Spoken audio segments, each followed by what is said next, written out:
کئی کتابیں جو ہیں ہمیں بطور تحفہ جو ہیں امت کو دی ہیں، اور ان کی تحقیقی اور جو ان کا مواد ہے وہ آپ اس کی اہمیت جو ہے، جو اس شعبے سے تعلق رکھتے ہیں، جن کی علم سیرت سے یا کتب سیرت سے دلچسپی ہے، وہ ان سے کوئی چھپی ہوئی نہیں ہے۔ یہ جو ان کی مصادر سیرت نبوی صلی اللہ علیہ وآلہ وسلم کتاب ہے، اس میں کچھ نمائندہ سیرت نگاروں کا ذکر کیا گیا ہے، جس میں پہلی جلد جو ہے اس میں 25 سیرت نگار ہیں، اور دوسری جلد میں 24 سیرت نگاروں کا ذکر کیا گیا ہے۔ تو جو پہلی جلد ہے اس میں تو سارے کے سارے عربی سیرت نگار ہیں، اور جو دوسری جلد ہے اس میں خصوصیت یہ ہے کہ اس میں اردو کے کچھ سیرت نگاروں کا بھی ذکر کیا گیا ہے۔ تو حصہ اول ہے، اس میں ایک سب سے اہم چیز جو کتاب کی، جسے میں جان کہوں گا، جس نے کتاب کو ایک نیا رنگ دیا ہے، وہ ہے اس کا مقدمہ۔ ڈاکٹر یاسین مظہر صدیقی صاحب کا مقدمہ تقریباً 40 صفحات پر مشتمل ہے، لیکن وہ مقدمہ آپ کو علم سیرت کی ایک پوری تاریخ، جو 14 صدیوں کی تاریخ ہے، وہ پوری آپ کو اس میں جھلک نظر آتی ہے، جس میں علم سیرت کس طرح اس کی تدوین ہوئی، کس طرح وہ آگے بڑھا، پھر کون کون سے سیرت نگار تھے۔ بہت سے جو پہلی اور دوسری صدی کے سیرت نگاروں کی تو ایک فہرست ڈاکٹر صاحب نے فراہم کی ہے۔ پھر سیرت کی کتابوں کی جو تلخیصات ہیں یا اس میں شروحات ہیں، جو کچھ کتابیں جو براہ راست سیرت کی کتابیں نہیں لیکن تاریخ کی کتابیں ہیں، تو اس میں سیرت کا حصہ شامل کیا گیا ہے۔ ان کو ہر ایک کو انہوں نے بڑے زبردست طریقے سے جامع انداز میں اس کا ذکر کیا ہے، اور آپ کو ایک جو سیرت کا وہ پورا نقشہ ہے، کہ علم سیرت کا جو پورا نقشہ ہے 14 صدیوں کا، وہ آپ کو اس کتاب کے جو پہلی جلد ہے اس کے مقدمے میں آپ کو مل سکتا ہے۔ اچھا، اس کے علاوہ انہوں نے مستشرقین کے کیے جانے والے کام اور ان کے بدلتے ہوئے رجحانات کے اوپر بھی بڑی زبردست گفتگو۔ چلیں رائے صاحب، اسی بات کو میں آگے بڑھاتے ہوئے کہوں گا کہ جو انہوں نے جو سیرت نگاروں کا انتخاب کیا، اس کی کوئی اس انتخاب میں ہمیں کچھ نمایاں بات نظر آتی ہے؟ اچھا، اس میں نا دو بڑا اچھا سوال کیا ہے آپ نے۔ اس میں دو چیزیں بڑی نمایاں، ایک تو جو سیرت نگاروں کا انتخاب ہے، اس میں ایک علاقائی طور پہ جو سیرت میں جس طرح کا کام ہوا وہ ذکر ہے، جس طرح محمد بن اسحاق ہیں یا ان کا ذکر، یعنی کہ یہ مدنی سیرت نگاروں میں سے آتے ہیں۔ ایسے ہی مسعودی ہیں جو عراقی سیرت نگار ہیں، علامہ ابن حزم ہیں، علامہ ابن عبد البر ہیں جو اندلس کا جن میں، اس طرح علامہ صالح شامی ہیں جن کا جو شامی سیرت نگار ہیں، امام ابن حبان ہے وسطی ایشیا کے تعلق سے ان کا ہے۔ یعنی کہ ایک جو علاقائی طور پہ جو سیرت کا علم جس طرح علاقوں میں پہنچتا رہا، اور جو اس علاقے کو علماء سیرت کی جو خدمت کرتے رہے، ایک اس کا آپ کو مل جاتا ہے۔ دوسرا کچھ نظریاتی پس منظر بھی ہے۔ نظریاتی پس منظر میں اس طرح ہے کہ کچھ اس میں سنی مسلک سیرت نگار ہیں، اور جس طرح کچھ جو ہیں معتزلہ ہیں، جس طرح کے مسعودی جو ہیں معتزلہ تھے، یعقوبی جو ہیں وہ شیعہ مسلک سے تعلق رکھتے تھے، اور کچھ ایسے لوگ ہیں جو ان میں تشیع پایا جاتا، جو باقاعدہ شیعہ تو نہیں تھے لیکن ان میں تشیع پایا جاتا تھا۔ تو یہ کچھ اس طرح کی بھی ان میں تقسیم پائی جاتی ہے ان سیرت نگاروں میں کا جو انتخاب کیا ہے۔ تو اس میں ایک تو علاقائی پس منظر بھی پایا جاتا ہے، اور ان کا ایک نظراتی پس منظر بھی ایک سامنے، دونوں طریقے سے آپ اس کا ملاحظہ کر سکتے ہیں۔ صحیح، یعنی ہم یہ کہہ سکتے ہیں کہ جیسے دین اسلام پھیلا، مختلف علاقوں میں گیا، تو مختلف علاقوں میں جب وہ سیرت پہ کام ہوا تو ان علاقوں کا جو ایک اپنا ادبی رنگ تھا وہ بھی سیرت کے رنگ میں ڈھلتا گیا، اور سیرت سے فیض پاتا گیا، بلکہ میں یوں کہوں تو جی بالکل ایسا۔ اور اسی طرح جو ہمارے اسلام کے اندر بھی مختلف نظریات ہیں، خیالات ہیں، یا جن کو ہم اسلام سے تھوڑا سا اور طرح سمجھتے ہیں، انہوں نے بھی جو سیرت کے اوپر جو کام کیا، چاہے ان کے آپسی اختلافات جو بھی ہوں، لیکن ظاہر حضور صلی اللہ علیہ وآلہ وسلم کی ذات جو ہے وہ ہم سب کو جوڑنے والی شخصیت ہے، تو وہ بھی اس کے اندر ملتا ہی۔ آپ نے بڑی زبردست بات کی۔ تو ہم آگے بڑھتے ہیں۔ راجہ صاحب، اب آپ ہمیں بتائیں کہ ان کتاب کے حوالے سے آپ ذرا مختصر طور پہ ہمیں بتائیں کہ اس میں کیا گفتگو کی گئی ہے، کن کا ذکر ہے، کن کتابوں کا ذکر ہے۔ جیسے آپ نے پچھلی ویڈیو میں بڑے اختصار کے ساتھ لیکن ہمیں بڑی جامع معلومات دی تھی، تو اس دفعہ میں چاہوں گا کہ آپ ذرا اس کو آگے بڑھائیں۔ اچھا، اس میں تو پہلے میں آپ کو بتا دوں کہ کچھ نام جو ہیں وہ مشترکہ نام ہیں، جیسے حضرت عروہ بن زبیر کا، حضرت محمد بن اسحاق کا، یہ دونوں نام تو ان کے اوپر ہم پہلے گفتگو کر چکے ہیں۔ محمد بن سیرت ابن ہشام کا ذکر گو کہ ڈاکٹر نگار سجاد صاحبہ کے اس میں نہیں ہے، لیکن ہم نے اس پہ بھی گفتگو کی تھی۔ یہ سیرت ابن اسحاق کی ترتیب و تہذیب ہے، اور اس کی پھر شرح بھی ہوئی ہے جس کا ہم ذکر کر چکے ہیں۔ پھر علامہ طبری کا بھی ذکر ہے اس کتاب میں، اور علامہ طبری کی جو علمی سفر ہے، ان کی علمی زندگی کے بارے میں بڑی زبردست معلومات ہیں، لیکن ان کی کتاب کے اوپر بھی ہم کچھ گفتگو جو ہے پہلے کر چکے ہیں۔ پھر علامہ طبری کا جو منہج ہے وہ علامہ ابن اثیر نے اپنایا ہے۔ علامہ ابن اثیر کی کتاب کا میں آپ کو بتا دوں کہ علامہ ابن اثیر کی جو تاریخ کی کتاب ہے، اس کا ایک ترجمہ ڈاکٹر نگار سجاد ظہیر صاحبہ نے بھی کیا ہوا ہے، جو ان کے اپنے ادارے سے چھپا ہے۔ تو جو علامہ ابن اثیر ہیں انہوں نے علامہ طبری کا منہج اپنایا ہے۔ پھر قاضی ایاز کے اوپر بھی ہم گفتگو کر چکے ہیں، قاضی ایاز مالکی رحمہ اللہ کے اوپر، اور اس کے بارے میں بھی ہم نے بھی بات کی تھی، اور ڈاکٹر صاحب نے بھی یہ لکھا ہوا ہے کہ یہ جو کتاب ہے آپ کو رسول اللہ صلی اللہ علیہ وآلہ وسلم سے محبت کا جذبے کو اجاگر کرتی ہے، اور ایک آپ کا روحانی تعلق رسول اللہ صلی اللہ علیہ وآلہ وسلم سے جوڑتی ہے۔ یعقوبی کا ذکر جو کہ اس کتاب میں نہیں تھا، یعقوبی کا ایک شیعہ پس منظر ہے، اور یہ جو ہے نا ان کے ماخذ جو ہیں، ڈاکٹر صاحب کا کہنا یہ ہے کہ ان کے بنیادی ماخذ تو درست ہیں جو مستند ماخذ ہیں، لیکن ایک دو کے بارے میں ان کا ابھی تک انہوں نے اس کے اوپر تبصرہ نہیں کیا، لیکن ان کے مجموعی طور پر ان کے ماخذ درست ہیں۔ اچھا، میں آپ کو ایک اس میں دلچسپ بات دوں، یعقوبی نے ذکر کیا ہے رسول اللہ صلی اللہ علیہ وآلہ وسلم کی 4 بیٹیوں کا، لیکن انہوں نے حضرت زینب کے شوہر کا نام بھی ان کا، میں سے کہہ سکتا ہوں کتابت کی بھی غلطی ہو سکتی ہے، ابو العاص بن بشر لکھا ہوا ہے، لیکن ان کا نام ابو العاص بن ربیعہ تھا، اور ان کا تعلق بنو ثقیف سے بتایا ہوا ہے جو کہ بنو امیہ سے تھا۔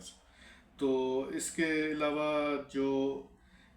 حافظ ابن اساکر ہیں، ان کی 80 جلدوں پہ کتاب ہے تاریخ ابن اساکر، اس کی 1.5 جلد جو ہے وہ سیرت نبوی صلی اللہ علیہ وآلہ وسلم کے اوپر ہے۔ تو حافظ ابن اساکر کی زندگی کی بھی بڑی زبردست قسم کی معلومات آپ کو ملیں گی اس کتاب میں، اور کس طرح انہوں نے یہ سیرت کا علم کی خدمت کی ہے۔ پھر ان کا طرز تحریر جو ہے وہ شامی طرز تحریر ہے، اور اس کے اندر بھی کچھ ضعیف اور اس طرح کی روایات کا بارے میں بھی بتایا ہے ڈاکٹر صاحب نے کہ یہ پائی جاتی ہیں۔ شیخ ابن عظم کا تو پیسے تو ہم ذکر کر چکے تھے، لیکن ایک چیز جو دلچسپ طور پہ سامنے آئی کہ یہ پہلے شافعی المسلک تھے، پھر انہوں نے فقہ ظاہری اختیار کی، اور بعد میں اس کے اپنی مسلکی رجحان کی وجہ سے کچھ ان کو مشکلات کا بھی سامنا کرنا پڑا۔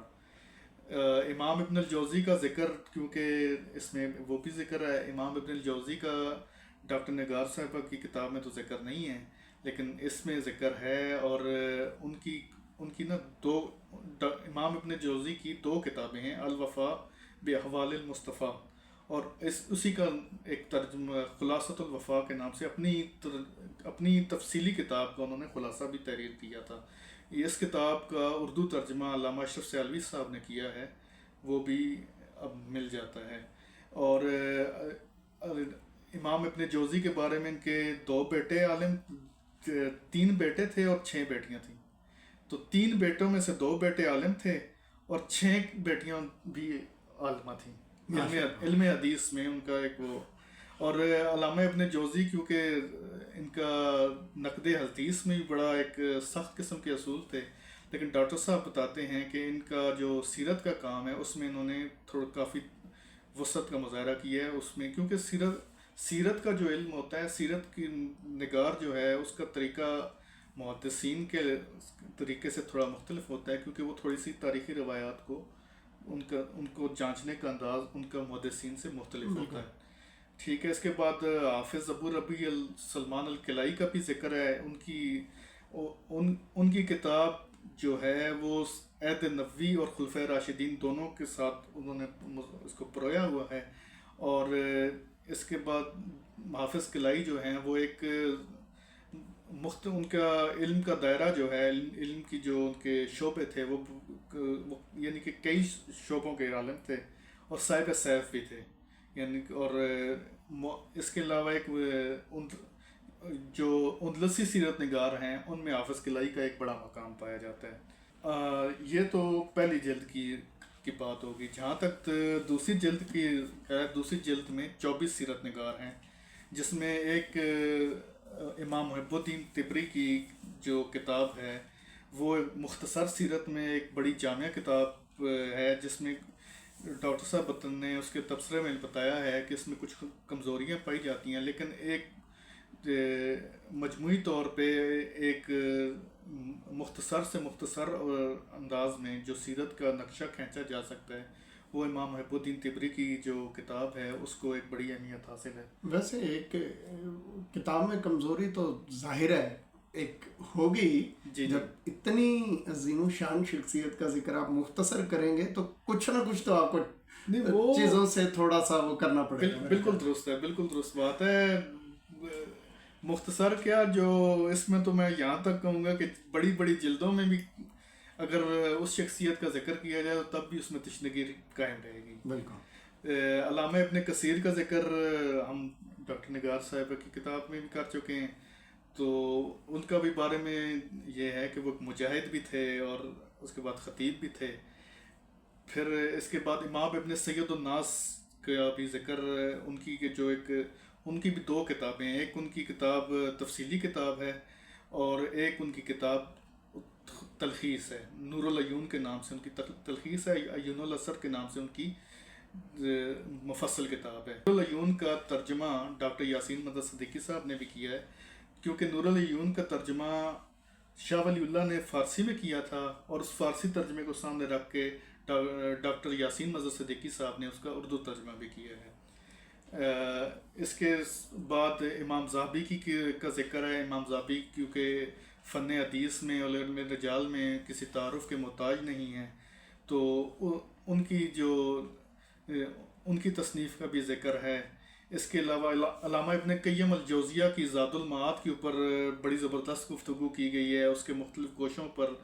ڈاکٹر یاسین مدد صدیقی نے بہت روشنی ڈالی ہے اور بتایا ہے کہ جو سیرت کے عملی پہلو ہیں ان کے اوپر یہ کتاب بہت زبردست معلومات فراہم کرتی ہے. علامہ ابن خلدون کا بھی ذکر ہے. علامہ ابن خلدون کا ہم ذکر کر چکے ہیں. حافظ مغلطائی حنفی کی کتاب کا اردو ترجمہ بھی ہو چکا ہے اور اس کا بھی ذکر ہے. وہ بڑی زبردست کتاب ہے. اس کا اردو ترجمہ ہم انشاءاللہ ہمارے وہ اس میں ہے کہ ہم انشاءاللہ اس کے حافظ مغلطائی کی کتاب کے اوپر الگ سے ہم ویڈیو بھی کریں گے. بالکل. تو اس کے بعد اور بھی کئی علماء کا اس میں ذکر ہے، جیسے علامہ زرقانی کی جو امام قسطلانی کی المواہب اللدنیہ ہے جس کی شرح کی ہے علامہ زرقانی نے، ان دونوں کا ذکر کیا ہے. سیرت حلبیہ کا ذکر ہے جو سیرت شامیہ کے نام سے مشہور ہے. اور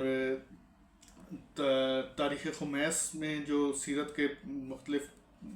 گوشے ذکر کیے گئے ہیں ان کو بھی الگ سے ذکر کیا گیا ہے. اچھا، علامہ حلبی کی جو سیرت شامیہ ہے اس میں سیرت کے ساتھ ساتھ متعلقات سیرت پہ بھی کافی گفتگو کی گئی ہے اور اس میں جو ایک نئی معلومات ہیں یا بلکہ اس کا کئی سیرت نگاروں نے پہلے بھی ذکر کیا ہے لیکن اس پہلو کو چھوڑ دیا جاتا ہے کہ کفالت میں جناب ابو طالب کے ساتھ جناب زبیر بن عبد المطلب کا بھی کردار تھا. اس کے اوپر سیرت شامیہ میں اس کے اوپر بھی گفتگو کی گئی ہے اور اس میں جو دیگر مصادر ہیں، احادیث ہیں، ان کا بڑی کثرت سے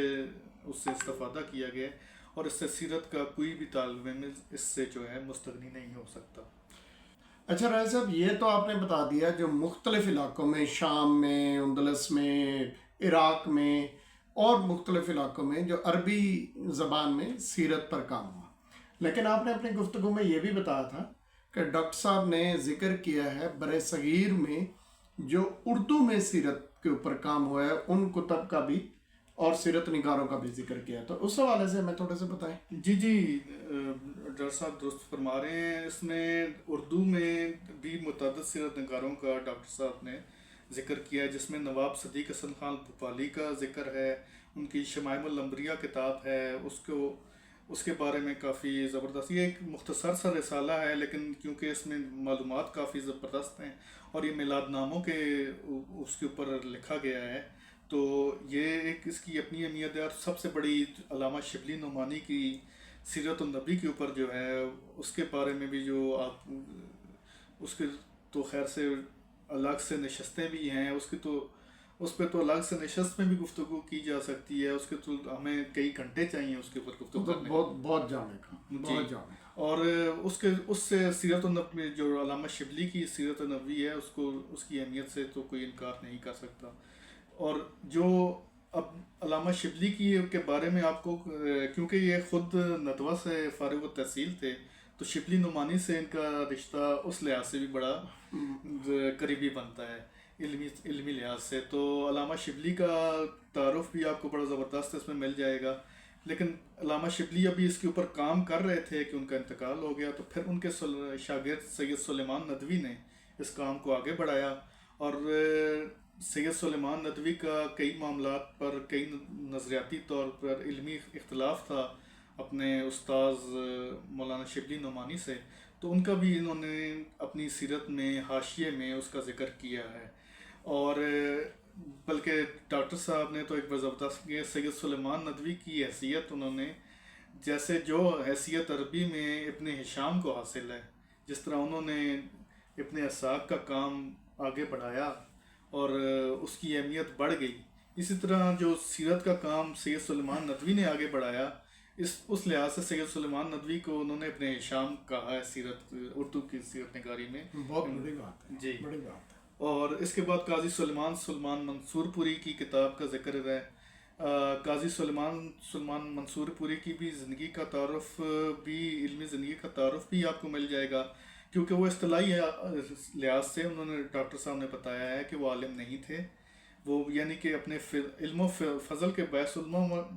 مشائخ میں معتبر جانے جاتے تھے. وہ مجلس عاملہ کے ندوہ کی مجلس عاملہ کے بھی رکن رہے. اور ان کی کتاب جو ہے اس میں جو سابقہ کتب سماویہ ہے، یعنی کہ انجیل اور زبور اور تورات کے بارے سے کافی زیادہ استفادہ کر کے اس کی مدد سے سیرت نبوی کے رسول اللہ صلی اللہ علیہ وسلم کی آمد کی پیشن گوئیاں اور آپ صلی اللہ علیہ وسلم کی رسالت کی حقانیت کو بھی بڑے زبردست طریقے سے اس میں بات کی گئی ہے. اس کے علاوہ ایک اور بڑا اہم نقطہ جو انہوں نے جو رحمت للعالمین کتاب میں ہے کہ انہوں نے نزول وحی اور بعثت کے واقعات کو الگ الگ بیان کیا ہے. اس کے بعد آگے کہ مولانا عبدالرؤف دانا پوری ہیں، ان کی کتاب کا بھی ذکر ہے. مولانا عبدالرؤف دانا پوری کی زندگی کے بارے میں بہت کم معلومات ہیں اور ویسے بھی کم معلومات ملتی ہیں. یہ تشنگی تو بڑی جو ہے نا مجھے محسوس ہوئی کہ کاش کوئی ان کے بارے میں زیادہ معلومات مل جاتی. جو ان کی کتاب اصح السیر ہے، وہ اس میں جو معجزات کے حوالے سے جو علامہ شبلی سے یا سید سلیمان ندوی سے کچھ چیزیں سیرت کے جو ان کے ایک طرح سے ان کا ناقدانہ جائزہ ہے اور کچھ معاملات جو ان کے اوپر علمی نقد کیا گیا ہے. اس کے علاوہ علامہ ادریس کاندلوی کی کتاب سیرت مصطفیٰ جو اب 3 جلدوں میں شائع ہوئی ہے، اس کا بھی ذکر ہے. اور اس کا بھی انہوں نے بتایا ہے کہ ڈاکٹر صاحب کہتے ہیں کہ وہ جس طرح کے علامہ ادریس کاندلوی صاحب نے دعویٰ کیے ہیں لیکن ان کی کتاب اس سے میل نہیں کھاتی. اپنے لحاظ سے بڑی اچھی کتاب ہے لیکن اس کا اسلوب جو ہے وہ علامہ شبلی کی کتاب کو فالو کیا گیا ہے. صحیح. تو یہ آپ نے اردو سیرت نگاروں کے بارے میں بھی بتا دیا، عربی سیرت نگاروں کے بارے میں بھی بتا دیا، اور ڈاکٹر یاسین مظہر صدیقی صاحب رحمۃ اللہ علیہ نے ظاہر ایک بہت ضخیم کام کیا بڑا.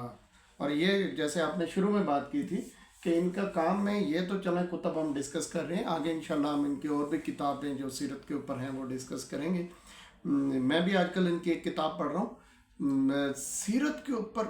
اتنا محققانہ کام یہ شاید ہی کسی اور نے، میرا خیال ہے اردو میں یا بر صغیر میں کسی نے کیا، اور جس طرح سے انہوں نے کام کیا ہے جی میرے محدود مطالعے میں تو یہ ہے۔ خیر لیکن ظاہر ہے ہم سب انسان ہیں جی اور کہیں نہ کہیں کچھ نہ کچھ تشنگی رہ جاتی ہے، جی تو آپ اپنے وسیع مطالعے کی روشنی میں اور باقی حوالے سے آپ بتائیں کہ آپ کو ان کتابوں میں کیا تشنگی آپ کو نظر آئی؟ اس میں جو سب سے بڑی تشنگی حضرت ابان بن عثمان کے بارے میں نظر آئی۔ ان کا ذکر ڈاکٹر صاحب نے اپنے مقدمے میں کیا ہے، لیکن آگے ان کے بارے میں اتنی زیادہ معلومات نہیں فراہم کی، جو کہ ایک جس خلا کو میں کہوں کہ میں نے اپنے محدود مطالعے کی روشنی میں ڈاکٹر نگار سجاد ظہیر صاحبہ کی کتاب سے پر کی ہے کہ اور حضرت ابان بن عثمان کا کام جو ہے وہ ہم اس سے کہیں کہ اس سے پہلا کام ہے سیرت کے اوپر جو ہے۔ ایک بات ٹھیک ہے کہ ان کی کتاب اب مطبوعہ شکل میں موجود نہیں ہے، لیکن ڈاکٹر صاحب نے اپنے مقدمے میں کئی کتابوں کا ذکر کیا ہے اور کئی اس بات کی بات کی ہے کہ کئی کتابیں ایسی ہیں جو اب نہیں پائی جاتی، جو نہیں ملتی ہیں، لیکن ابان بن عثمان کا میرے خیال سے تفصیلی ذکر جو ہے وہ بنتا تھا۔ اس کے علاوہ جو بر صغیر کی بات کی جائے تو بر صغیر میں اردو کی عمر تو شاید ابھی 200 سال کی ہے۔ اردو سے پہلے جو یہاں زبان تھی وہ فارسی بالکل۔ تو فارسی زبان میں جو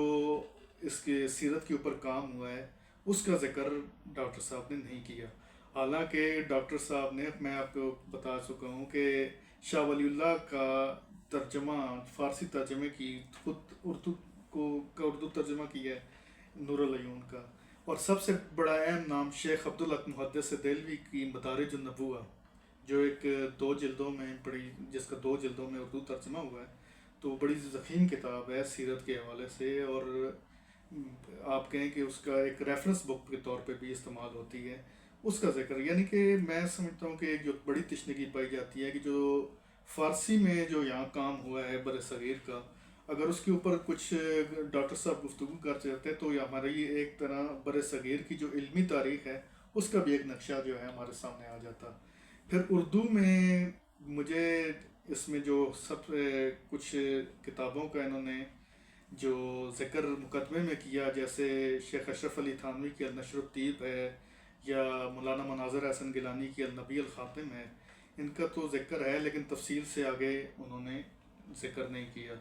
اور سب سے اہم جو علامہ مفتی عنایت احمد کاکوروی کی کتاب تواریخ حبیب الہ، یہ جنگ آزادی کے مجاہد بھی ہیں۔ تواریخ حبیب الہ کی کو آپ کہیں کہ اردو کی ان اولین کتب سیرت میں شمال کیا جاتا ہے جو جامع اور جس میں رسول اللہ صلی اللہ علیہ وسلم کی پوری زندگی کا نقشہ کھینچنے کی کوشش کی گئی ہے۔ تو جہاں پہ انہوں نے نواب صدیق حسن خان بھوپالی کی کتاب کا ذکر کیا، تو میرے خیال سے مفتی عنایت احمد کاکوروی صاحب کی کتاب جو تواریخ حبیب الہ ہے وہ زیادہ اس چیز کی حقدار تھی کہ اس کو بھی ذکر کیا جاتا۔ تعداد 49 سے 50 ہو سکتی تھی، 51 ہو سکتی تھی۔ پھر اس کے بعد جو تفصیلی کام ہوا ہے جیسے ضیاء النبی ہے پیر کرم شاہ صاحب کی، وہ کیونکہ ان کا جو 1950 کی دہائی تک کی جو ہے نا کتابیں کا ان میں ذکر کیا ہے،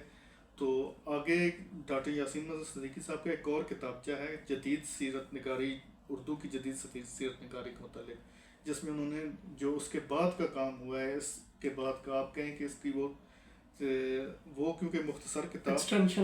ایکسٹینشن ہے اس کا، ایک وہ اس کا اضافہ ہے جو اردو میں مزید جو سیرت کے اوپر کام ہوئے ہیں وہ اس کے بارے میں بھی معلومات فراہم کی گئی ہیں۔ چلیں جی، بہت شکریہ، بڑی مہربانی آپ کے وقت کا،